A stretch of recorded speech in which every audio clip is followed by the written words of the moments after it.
Chapter 3. Being Wanted.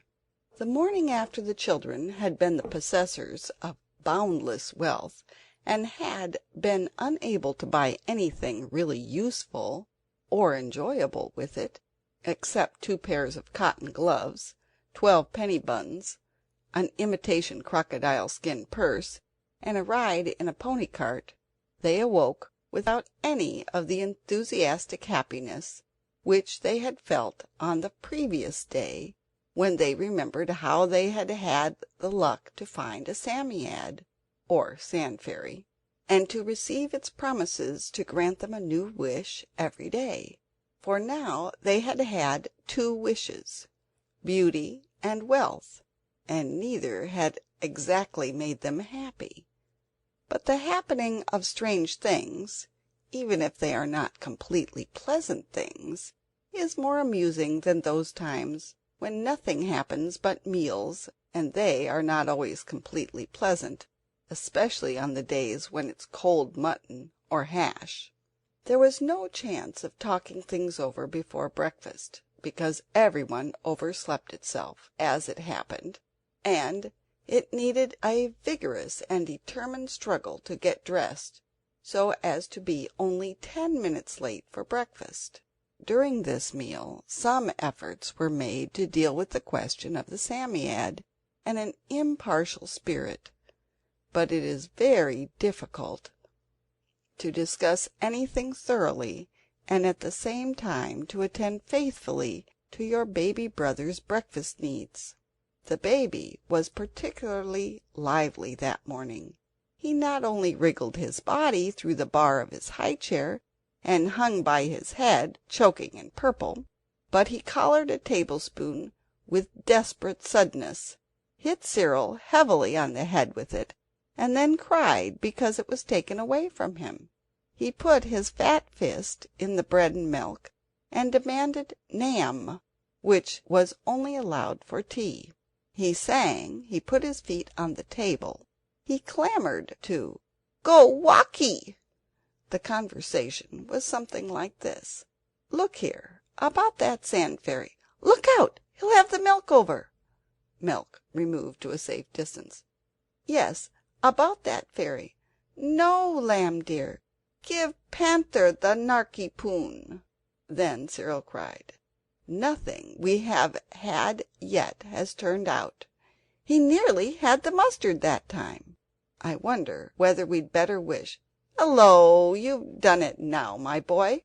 And in a flash of glass and pink baby paws, the bowl of golden carp in the middle of the table rolled on its side and poured a flood of mixed water and goldfish into the baby's lap and into the laps of the others. Everyone was almost as much upset as the goldfish. The lamb only remained calm. When the pool on the floor had been mopped up, and the leaping, gasping goldfish had been collected and put back in the water, the baby was taken away to be entirely redressed by Martha, and most of the others had to change completely. The pinafores and jackets that had been bathed in goldfish and water were hung out to dry, and then it turned out that Jane must either mend the dress she had torn the day before, or appear all day in her best petticoat. It was white and soft and frilly and trimmed with lace, and very, very pretty, quite as pretty as a frock, if not more so, only it was not a frock, and Martha's word was law.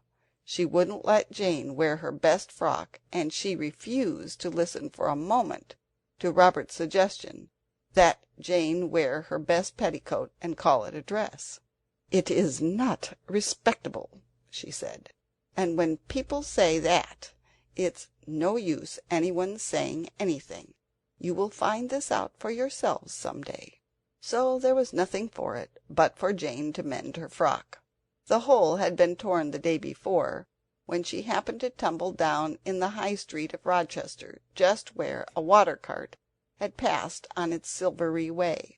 She had grazed her knee, and her stocking was much more than grazed, and her dress was cut by the same stone which had attended to the knee and the stocking. Of course the others were not such sneaks as to abandon a comrade in misfortune, so they all sat on the grass plot round the sundial, and Jane darned away for dear life. The lamb was still in the hands of Martha, having its clothes changed, so conversation was possible. Anthea and Robert timidly tried to conceal their inmost thought, which was that the Psammead was not to be trusted, but Cyril said: "Speak out. Say what you've got to say. I hate hinting, and 'don't know,' and sneakish ways like that." So then Robert said, as in honour bound: "Sneak yourself. Anthea and me weren't so goldfishy as you two were, so we got changed quicker, and we'd had time to think it over, and if you ask me—" "I didn't ask you," said Jane, biting off a needleful of thread, as she had always been strictly forbidden to do. "I don't care who asks or who doesn't," said Robert, "but Anthea and I think the Psammead is a spiteful brute. If it can give us our wishes, I suppose it can give itself its own, and I feel almost sure it wishes every time that our wishes shan't do us any good. Let's let the tiresome beast alone, and just go and have a jolly good time of forts on our own in the chalk pit." You'll remember that the happily situated house where the children were spending their holidays lay between a chalk quarry and a gravel pit. Cyril and Jane were more hopeful. They generally were. "I don't think the Psammead does it on purpose," Cyril said. And after all, it was silly to wish for boundless wealth. £50 in 2-shilling pieces would have been much more sensible, and wishing to be beautiful as the day was simply donkeyish. I don't want to be disagreeable, but it was. We must try to find a really useful wish and wish it. Jane dropped her work and said: "I think so too. It's too silly to have a chance like this and not use it. I never heard of anyone else outside a book who had such a chance. There must be simply heaps of things we could wish for that wouldn't turn out Dead Sea fish like these two things have. Do let's think hard and wish something nice, so that we can have a really jolly day, what there is left of it." Jane darned away again like mad, for time was indeed getting on, and everyone began to talk at once. If you had been there you could not possibly have made head or tail of the talk. But these children were used to talking by fours, as soldiers march, and each of them could say what it had to say quite comfortably, and listen to the agreeable sound of its own voice, and at the same time have 3/4 of 2 sharp ears to spare for listening to what the others said. That is an easy example of multiplication of vulgar fractions, but, as I dare say you can't even do that, I won't ask you to tell me whether 3/4 times 2 equals 11/2, but I will ask you to believe that this was the amount of ear each child was able to lend to the others. Lending ears was common in Roman times, as we learn from Shakespeare, but I fear I'm getting too instructive. When the frock was darned, the start for the gravel pit was delayed by Martha's insisting on everybody's washing its hands, which was nonsense, because nobody had been doing anything at all, except Jane, and how can you get dirty doing nothing? That is a difficult question, and I cannot answer it on paper. In real life I could very soon show you, or you me, which is much more likely. During that conversation in which the 6 ears were lent (there were 4 children, so that sum comes right), it had been decided that £50 in 2-shilling pieces was the right wish to have, and the lucky children who could have anything in the wide world by wishing for it hurriedly started for the gravel pit to express their wishes to the Psammead. Martha caught them at the gate and insisted on their taking the baby with them. "Not want him, indeed!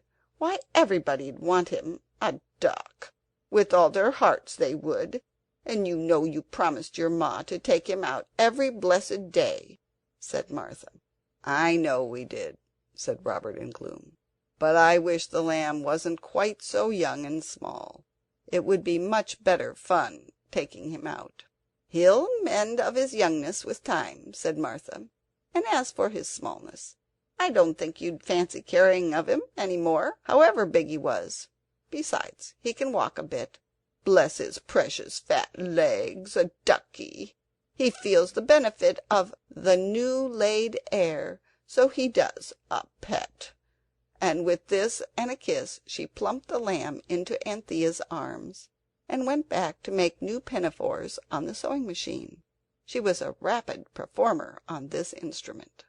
The lamb laughed with pleasure and said, "Walkee with Panty," and rode on Robert's back with yells of joy, and tried to feed Jane with stones, and altogether made himself so agreeable that nobody could long be sorry that he was of the party. The enthusiastic Jane even suggested that they should devote a week's wishes to assuring the baby's future, by asking such gifts for him as the good fairies give to infant princes in proper fairy tales. But Anthea soberly reminded her that as a sand fairy's wishes only lasted till sunset, they could not ensure any benefit to the baby's later years, and Jane owned that it would be better to wish for 50 pounds in 2-shilling pieces, and buy the lamb a 3-pound 15 rocking horse, like those in the Army and Navy stores, with part of the money.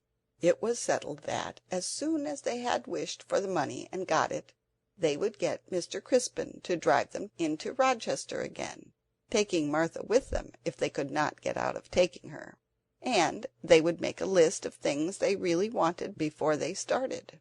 Full of high hopes and excellent resolutions, they went round the safe, slow cart road to the gravel pit, and as they went in between the mounds of gravel, a sudden thought came to them, and would have turned their ruddy cheeks pale if they had been children in a book. Being real live children, it only made them stop and look at each other with rather blank and silly expressions.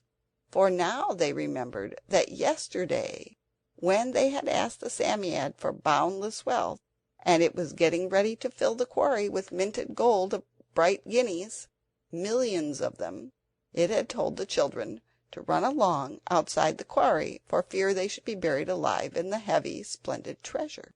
And they had run, and so it happened that they had not had time to mark the spot where the Psammead was with a ring of stones as before, and it was this thought that put such silly expressions on their faces. "Never mind," said the hopeful Jane, "we'll soon find him." But this, though easily said, was hard in the doing. They looked and they looked, and though they found their seaside spades, nowhere could they find the Sand Fairy. At last they had to sit down and rest, not at all because they were weary or disheartened, of course, but because the lamb insisted on being put down, and you cannot look very carefully after anything you may have happened to lose in the sand, if you have an active baby to look after at the same time. Get someone to drop your best knife in the sand next time you go to the seaside, and then take your baby brother with you when you go to look for it, and you'll see that I am right. The lamb, as Martha had said, was feeling the benefit of the country air, and he was as frisky as a sandtopper. The elder ones longed to go on talking about the new wishes they would have when, or if, they found the Psammead again, but the lamb wished to enjoy himself. He watched his opportunity, and threw a handful of sand into Anthea's face, and then suddenly buried his own head in the sand and waved his fat legs in the air. Then, of course, the sand got into his eyes as it had into Anthea's, and he howled. The thoughtful Robert had brought one solid brown bottle of ginger beer with him, relying on a thirst that never yet failed him. This had to be uncorked hurriedly. It was the only wet thing within reach, and it was necessary to wash the sand out of the lamb's eyes somehow. Of course the ginger beer hurt horribly, and he howled more than ever, and amid his anguish of kicking, the bottle was upset, and the beautiful ginger beer frothed out into the sand and was lost forever. It was then that Robert, usually a very patient brother, so far forgot himself as to say, "Anybody would want him, indeed! Only they don't. Martha doesn't, not really, or she'd jolly well keep him with her. He's a little nuisance, that's what he is. It's too bad. I only wish everybody did want him with all their hearts. We might get some peace in our lives." The lamb stopped howling now, because Jane had suddenly remembered that there is only one safe way of taking things out of little children's eyes, and that is with your own soft wet tongue. It is quite easy if you love the baby as much as you ought to. Then there was a little silence. Robert was not proud of himself for having been so cross, and the others were not proud of him either. You often notice that sort of silence when someone has said something it ought not to, and everyone else holds its tongue and waits for the one who oughtn't to have said it is sorry. The silence was broken by a sigh, a breath suddenly let out. The children's heads turned as if there had been a string tied to each nose, and someone had pulled all the strings at once, and everyone saw the sand fairy sitting quite close to them, with the expression which it used as a smile on its hairy face. "Good morning," it said. "I did that quite easily. Everyone wants him now." "It doesn't matter," said Robert sulkily, because he knew he had been behaving rather like a pig. "No matter who wants him. There's no one here to, anyhow." "Ingratitude," said the Psammead, "is a dreadful vice." "We're not ungrateful," Jane made haste to say, "but we didn't really want that wish. Robert only said it. Can't you take it back and give us a new one?" "No, I can't," the sand fairy said shortly. "Chopping and changing, it's not business. You ought to be careful what you do wish. There was a little boy once, he'd wished for a plesiosaurus instead of an ichthyosaurus, because he was too lazy to remember the easy names of everyday things, and his father had been very vexed with him, and had made him go to bed before tea time, and wouldn't let him out in the nice flint boat along with the other children. It was the annual school treat next day, and he came and flung himself down near me on the morning of the treat, and he kicked his little prehistoric legs about and said he wished he was dead, and of course then he was." "How awful!" said all the children together. "Only till sunset, of course," the Psammead said. "Still, it was quite enough for his father and mother, and he caught it when he woke up, I can tell you. He didn't turn to stone. I forget why, but there must have been some reason. They didn't know being dead is only being asleep, and you're bound to wake up somewhere or other, either where you go to sleep or in some better place. You may be sure he caught it, giving them such a turn. Why, he wasn't allowed to taste megatherium for a month after that. Nothing but oysters and periwinkles and common things like that." All the children were quite crushed by this terrible tale. They looked at the Psammead in horror. Suddenly the lamb perceived that something brown and furry was near him. "Poof, poof, poofy!" he said, and made a grab. "It's not a pussy," Anthea was beginning, when the sand fairy leaped back. "Oh, my left whisker!" it said. "Don't let him touch me, he's wet." Its fur stood on end with horror, and indeed a good deal of ginger beer had been spilt on the blue smock of the lamb. The Psammead dug with its hands and feet, and vanished in an instant and a whirl of sand. The children marked the spot with a ring of stones. "We may as well get along home," said Robert. "I'll say I'm sorry, but anyway, if it's no good it's no harm, and we know where the sandy thing is for tomorrow." The others were noble. No one reproached Robert at all. Cyril picked up the lamb, who was now quite himself again, and off they went by the safe cart road. The cart road from the gravel pits joins the road almost directly.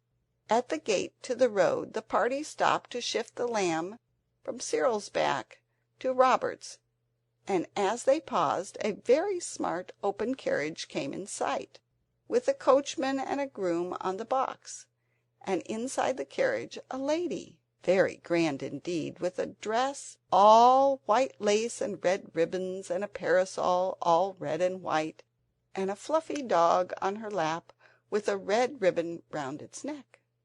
She looked at the children, and particularly at the baby, and she smiled at him. The children were used to this, for the lamb was, as all the servants said, a very taking child. So they waved their hands politely to the lady and expected her to drive on. But she did not. Instead, she made the coachman stop, and she beckoned to Cyril, and he went up to the carriage, and she said, "What a dear darling duck of a baby! Oh, I should so like to adopt it. Do you think its mother would mind?" "She'd mind very much," said Anthea shortly. "Oh, but I should bring it up in luxury, you know. I'm Lady Chittenden. You must have seen my photograph in the illustrated papers. They call me a beauty, you know, but of course that's all nonsense. Anyway—" She opened the carriage door and jumped out. She had the wonderfulest red high-heeled shoes with silver buckles. "Let me hold him a minute," she said, and she took the lamb and held him very awkwardly, as if she was not used to babies. Then suddenly she jumped into the carriage with the lamb in her arms, and slammed the door and said, "Drive on!" The lamb roared, the little white dog barked, and the coachman hesitated. "Drive on, I tell you!" cried the lady, and the coachman did, for, as he said afterwards, it was as much as his place was worth not to. The four children looked at each other, and then with one accord they rushed after the carriage and held on behind. Down the dusty road went the smart carriage, and after it at double quick time ran the twinkling legs of the lamb's brothers and sisters. The lamb howled louder and louder, but presently his howls changed by slow degree to hiccupy gurgles, and then all was still, and they knew he had gone to sleep. The carriage went on, and the 8 feet that twinkled through the dust were growing quite stiff and tired before the carriage stopped at the lodge of a grand park. The children crouched down behind the carriage, and the lady got out. She looked at the baby as it lay on the carriage seat and hesitated. "The darling! I won't disturb it," she said, and went into the lodge to talk to the woman there about a setting of Buff Orpington eggs that had not turned out well. The coachman and footman sprang from the box and bent over the sleeping lamb. "Fine boy! Wish he was mine," said the coachman. "He wouldn't favor you much," said the groom sourly. "Too handsome." The coachman pretended not to hear. He said, "Wonder at her. I do really. Hates kids. Got none of her own, and can't abide other folkses." The children, crouching in the white dust under the carriage, exchanged uncomfortable glances. "Tell you what," the coachman went on firmly, "blowed if I don't hide the little nipper in the hedge and tell her his brothers took him. Then I'll come back for him afterwards." "No, you don't," said the footman. "I've took to that kid so as never was. If anyone's to have him, it's me, so there." "Stow your cob," the coachman rejoined. "You don't want no kids, and if you did, one kid's the same as another to you. But I'm a married man and a judge of breed. I knows a first-rate yearling when I sees 'em. I'm a-going to have 'em, and least said soonest mended." "I should ha' thought," said the footman sneeringly, "you'd a-most enough, what with Alfred and Albert and Louise and Victor Stanley and Helena Beatrice and another—" The coachman hit the footman in the chin. The footman hit the coachman in the waistcoat. The next minute the two were fighting here and there, in and out, up and down, and all over everywhere.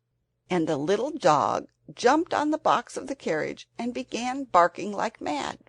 Cyril, still crouching in the dust, waddled on bent legs to the side of the carriage farthest from the battlefield.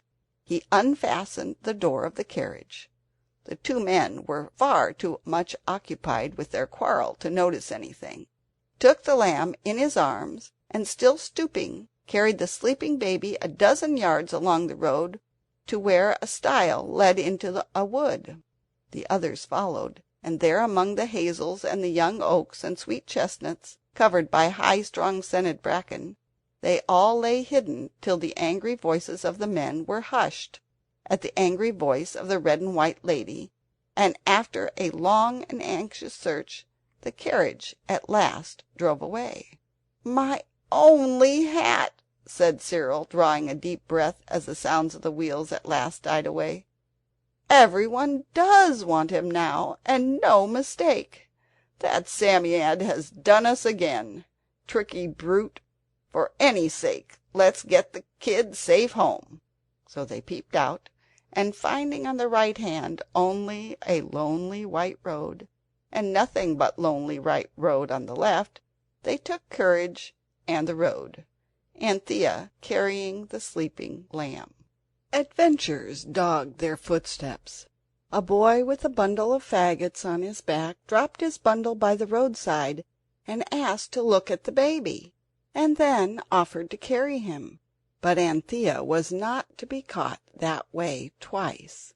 They all walked on, but the boy followed, and Cyril and Robert couldn't make him go away till they had more than once invited him to smell their fists. Afterwards a little girl in a blue and white checked pinafore actually followed them for a quarter of a mile, crying for the precious baby, and then she was only got rid of by threats of tying her to a tree in the wood with all their pocket handkerchiefs, so that the bears can come and eat you as soon as it gets dark," said Cyril severely. Then she went off crying. It presently seemed wise to the brothers and sisters of the baby, who was wanted by everyone, to hide in the hedge whenever they saw anyone coming, and thus they managed to prevent the lamb from arousing the inconvenient affection of a milkman, a stone-breaker, and a man who drove a cart with a paraffin barrel at the back of it. They were nearly home when the worst thing of all happened. Turning a corner suddenly, they came upon two vans, a tent, and a company of gypsies encamped by the side of the road. The vans were hung all round with wicker chairs and cradles, and flower stands and feather brushes. A lot of ragged children were industriously making dust pies in the road. 2 men lay on the grass smoking, and 3 women were doing the family washing in an old red watering can with the top broken off. In a moment all the gypsies, men, women, and children, surrounded Anthea and the baby. "Let me hold him, little lady," said one of the gypsy women, who had a mahogany-coloured face and dust-coloured hair. "I won't hurt a hair of his head, the little picture." "I'd rather not," said Anthea. "Let me have him," said the other woman, whose face was also of the hue of mahogany, and her hair jet black in greasy curls. "I've 19 of my own, so I have." "No," said Anthea bravely, but her heart beat so that it nearly choked her. Then one of the men pushed forward. "Swelp me if it ain't," he cried, "my own long-lost child. Have he a strawberry mark on his left ear? No? Then he's my own babby, stole from me in his hinnicent hinfancy, and I'm over, and will not have the law on yer this time." He snatched the baby from Anthea, who turned scarlet and burst into tears of pure rage.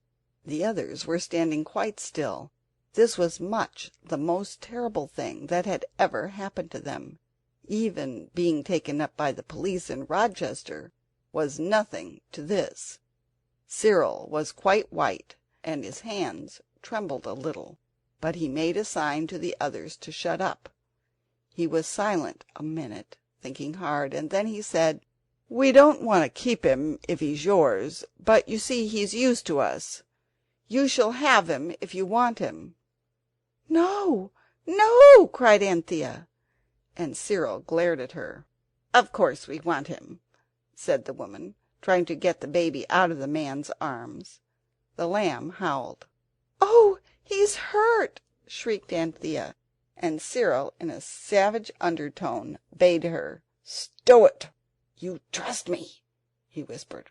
"Look here," he went on, "he's awfully tiresome with people he doesn't know well. Suppose we stay here a bit till he gets used to you, and then when it's bedtime I give you my word of honour we'll go away and let you keep him if you want to, and then when we're gone you can decide which of you is to have him, as you all want him so much." "That's fair enough," said the man who was holding the baby, trying to loosen the red neckerchief which the lamb had caught hold of and drawn round his mahogany throat so tight that he could hardly breathe. The gipsies whispered together, and Cyril took the chance to whisper too. He said, "Sunset! We'll go away then." And then his brothers and sisters were filled with wonder and admiration at his having been so clever as to remember this. "Oh, do let him come to us," said Jane. "We'll sit down here and take care of him for you till he gets used to you." "What about dinner?" said Robert suddenly. The others looked at him with scorn. "Fancy bothering about your beastly dinner when your the baby," Jane whispered hotly. Robert carefully winked at her and went on. "You won't mind my just running home to get our dinner," he said to the gipsy. "I can bring it out here in a basket." His brothers and sisters felt themselves very noble and despised him. They did not know his thoughtful secret intention, but the gipsies did in a minute. "Oh yes," they said, "and then fetch the police with a packet of lies about it being your baby instead of ours. Did you ever catch a weasel asleep?" they asked. "If you're hungry you can pick a bit along of us," said the light-haired gipsy woman, not unkindly. "Here, Levi, that blessed kid'll howl all his buttons off. Give him to the little lady, and let's see if they can get him used to us a bit." So the lamb was handed back, but the gipsies crowded so closely that he could not possibly stop howling. Then the man with the red handkerchief said, "Here, Pharaoh, make up the fire, and you girls see to the pot. Give the kid a chanst." So the gipsies, very much against their will, went off to their work, and the children and the lamb were left sitting on the grass. "He'll be all right at sunset," Jane whispered. "But oh, it is awful! Suppose they are frightfully angry when they come to their senses. They might beat us or leave us tied to trees or something." "No, they won't," Anthea said. "Oh, my little lamb, don't cry any more. It's all right. Panty's got to ducky. They aren't unkind people, or they wouldn't be going to give us any dinner." "Dinner!" said Robert. "I won't touch their nasty dinner. It would choke me." The others thought so too then, but when the dinner was ready it turned out to be supper, and happened between 4 and 5. They were all glad enough to take what they could get. It was boiled rabbit with onions, and some bird rather like a chicken, but stringier about its legs and with a stronger taste. The lamb had bread soaked in hot water and brown sugar sprinkled on the top. He liked this very much, and consented to let the 2 gipsy women feed him with it, as he sat on Anthea's lap. All that long afternoon Robert and Cyril and Anthea and Jane had to keep the lamb amused and happy, while the gipsies looked eagerly on. By the time the shadows grew long and black across the meadows he had really taken to the woman with the light hair, and even consented to kiss his hand to the children and to stand up and bow, with his hand on his chest, like a gentleman, to the two men.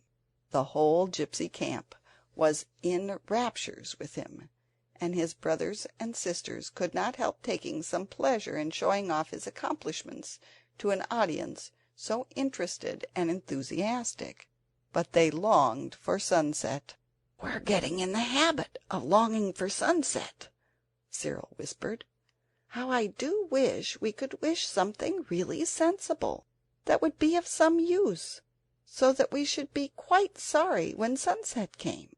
The shadows got longer and longer, and at last there were no separate shadows any more, but one soft glowing shadow over everything, for the sun was out of sight behind the hill.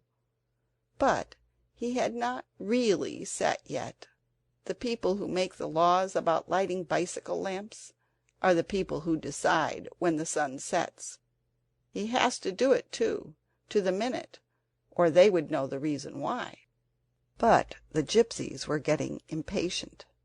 "Now, young uns," the Red Handkerchief Man said, "it's time you were laying off your heads on those pillowses, so it is. The kid's all right and friendly with us now, so you just hand him over and sling that hook of yours like you said." The women and children came crowding round the lamb. Arms were held out, fingers snapped invitingly, friendly faces beaming with admiring smiles. But all failed to tempt the loyal lamb. He clung with arms and legs to Jane, who happened to be holding him, and uttered the gloomiest roar of the whole day. "It's no good," the woman said. "Hand the little poppet over, miss. We'll soon quiet him." And still the sun would not set. "Tell her about how to put him to bed," whispered Cyril. "Anything to gain time, and be ready to bolt when the sun really does make up its silly old mind to set." "Yes, I'll hand him over in just 1 minute," Anthea began, talking very fast.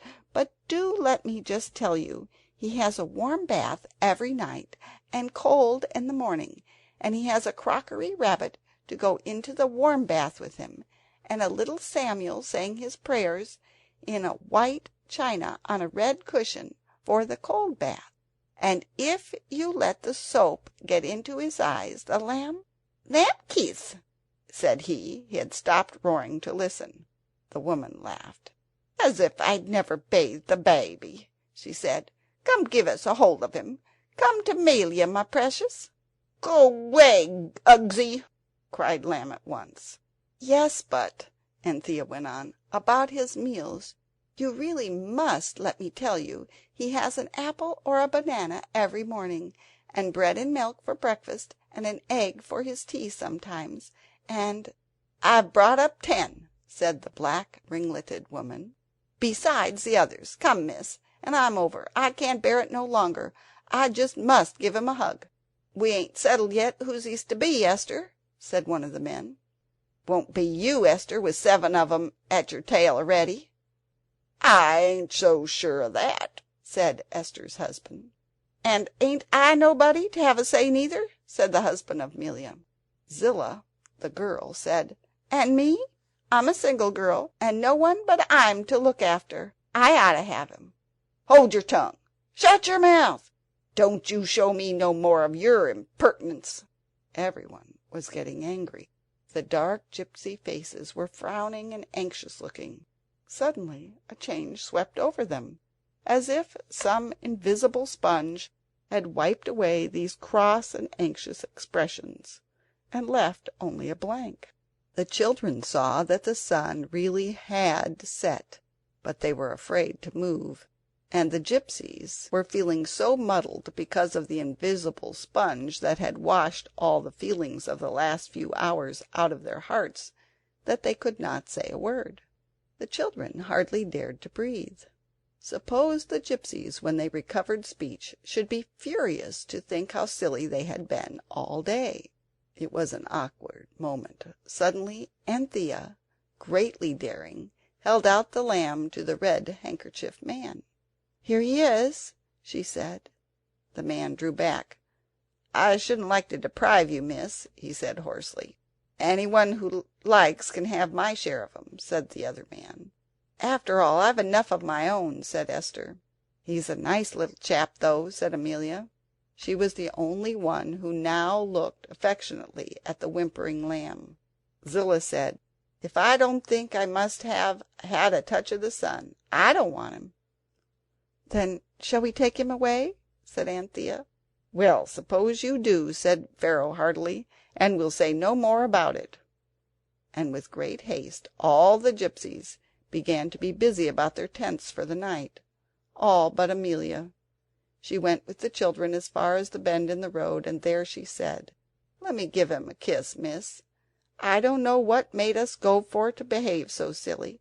Us gipsies don't steal babies, whatever they may tell you when you're naughty.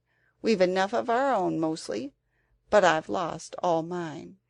She leaned toward the lamb, and he, looking in her eyes, unexpectedly put up a grubby soft paw and stroked her face.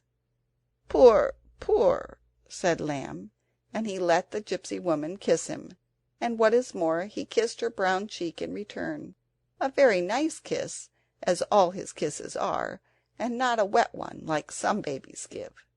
The gipsy moved her finger about on his forehead as if she had been writing something there, and the same with his chest and his hands and his feet, and then she said, "May he be brave and have the strong head to think with, and the strong heart to love with, and the strong hands to work with, and the strong feet to travel with, and always come safe home to his own." Then she said something in a strange language no one could understand, and suddenly added, "Well, I must be saying so long, and glad to have made your acquaintance." And she turned and went back to her home, the tent by the grassy roadside. The children looked after her till she was out of sight.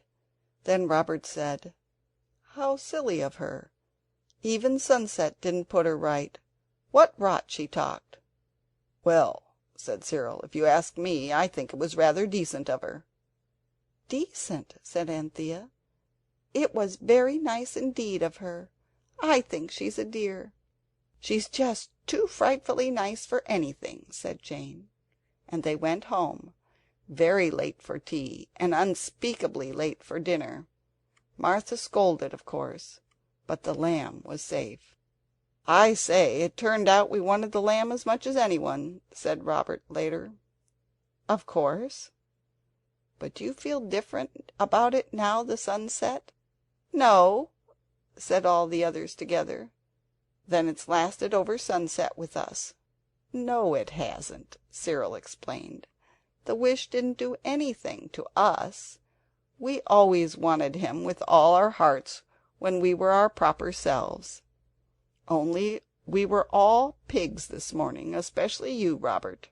Robert bore this much with a strange calm. "I certainly thought I didn't want him this morning," said he. "Perhaps I was a pig, but everything looked so different when we thought we were going to lose him." Chapter 4 Recording by Jenny Lundak, South Padre Island, Texas, in August